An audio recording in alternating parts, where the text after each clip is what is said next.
Okay, my friends, I found this extremely interesting. A friend of mine, Jamie Taylor, sent me this morning and said you should take a look at this. And it's about, and this is Mr. Balin, got 1.36 million subscribers. He does videos all the time, and he was a Navy SEAL. And he was in Afghanistan, and he knew someone who had this experience with the Kandahar giant. Now, what happened was in 2002 was when this occurrence happened, and they were told to shut up about it, don't say a word about it, and they had made them rewrite the whole event so that there was no giant and swear to secrecy. Well, 2016, this guy, he's going to call him Mr. K, I believe is who he calls him, decides he's done hiding, and he's going to come out and speak about it. Now, the funny thing is, that's the time I started talking about the giants, and I was really very, very vocal about it, and it didn't go well for me either. So let's see what we got to say here. But this guy is good, and this sounded as credible as you can be to me. Now, I just want to, I'm not stealing his work, and again, don't worry, it's Mr. Balin, and this, I need to show what he has to say because it supports my evidence. The caves, and he sees a flash of movement inside of the cave, and he looks over at it. He doesn't have time to react to it or anything. All right, well, first of all, let me just set this up for you, but you should come up and watch this. They are out on a mission to find these missing Green Berets. This was back, the Special Forces. He's in the Navy SEALs. The Green Berets are the equivalent in the Army. Now, so they lost these guys. They're gone. They couldn't find them. They never reported back. They never reported any problems. And so now they go out to find them, and they run into a bunch of Army gear. It's all torn up. And they say, "Uh-oh," and they're finding bones and everything. The next thing they know, this giant comes out to attack them, and he's going to be talking about that now. So here's these guys back in 2002, and here's the encounter that occurred. Let me just come back a second here so that we get it right. All right, here it goes.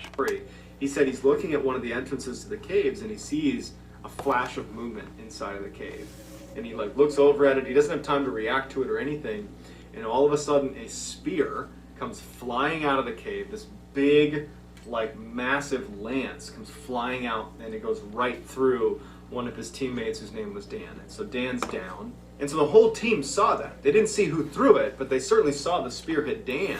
And so as they're shocked and just keeping their weapon up, wondering what's going to happen, out runs this, by Mr. K's account, a 12 to 15 foot tall man with a red beard and red hair down past his shoulders, comes charging out, howling like a war cry.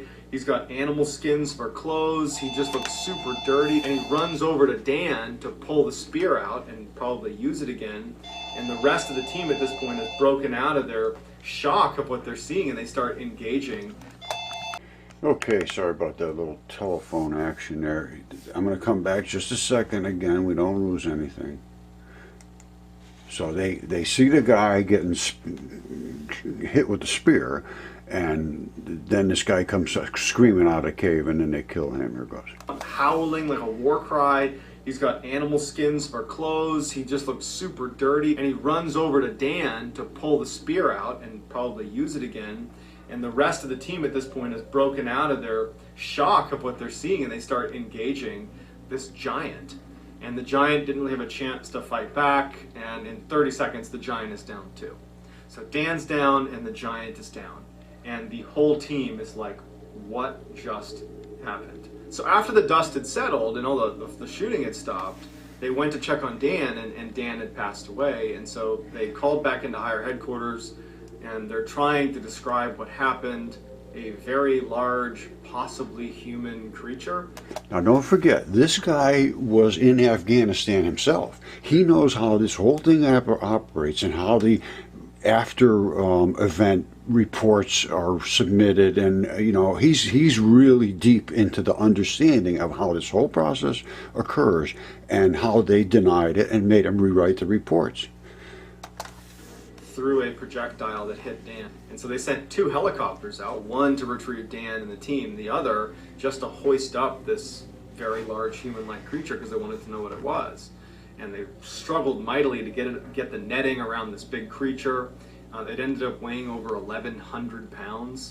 It had 6 toes on each foot and it had 6 fingers on each hand.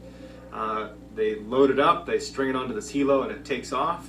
And the team gets into the other helicopter and they go back expecting to be debriefed as soon as they get back to base. The helicopter with the Giant would fly to an airfield and they would meet up with a crew of a C-130, which is another big military aircraft.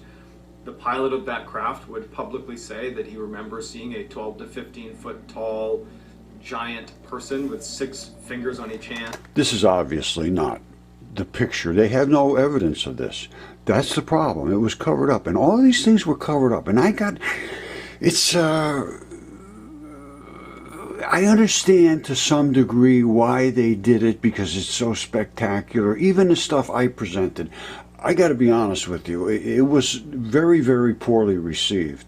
And once you get into that, it's just nothing more than arguments about something. Now, I had something I could hold in my hand. If they could have shown this and said, here, this is real, and here's what it is, and then they would have talked about it. Now, I have all the stuff, but I'm not allowed to show it. They won't look at it. They refuse to look at it at every single major university. Refuse because it supports this kind of stuff. They don't like this. And six toes on each foot. And he would say that's what he saw, even though it was later redacted and made top secret. Mr. K and his team, they flew back to the base to be debriefed, and so they had to provide an after-action report. It's something done in the military. You go out, you do any operation, you come back, and you write up what happened. And so Mr. K and his team decided to just be honest about what they saw. And so they described it again in detail. 6 fingers on each hand, 6 toes on each foot. It came out, it threw the spear, it hit Dan. It was this horrible situation. And once they submitted it, their leadership said, you got to rewrite that.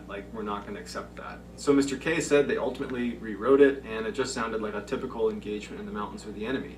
And it was made top secret, and then they never saw it again.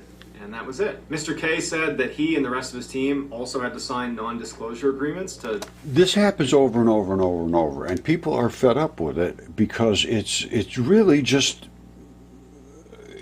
We're just fed whatever they want to tell us. Now, is that good for society? Sometimes I wonder. People seem to be perfectly happy deluded.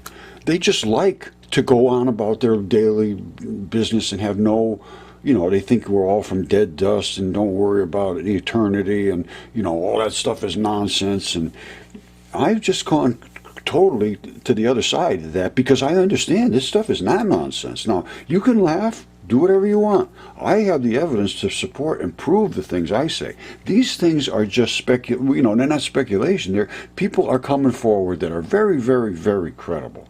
Very credible. And have been denied and dismissed and forced under coercion to lie and to omit things that are valid and of significance to everyone. I don't think that's right.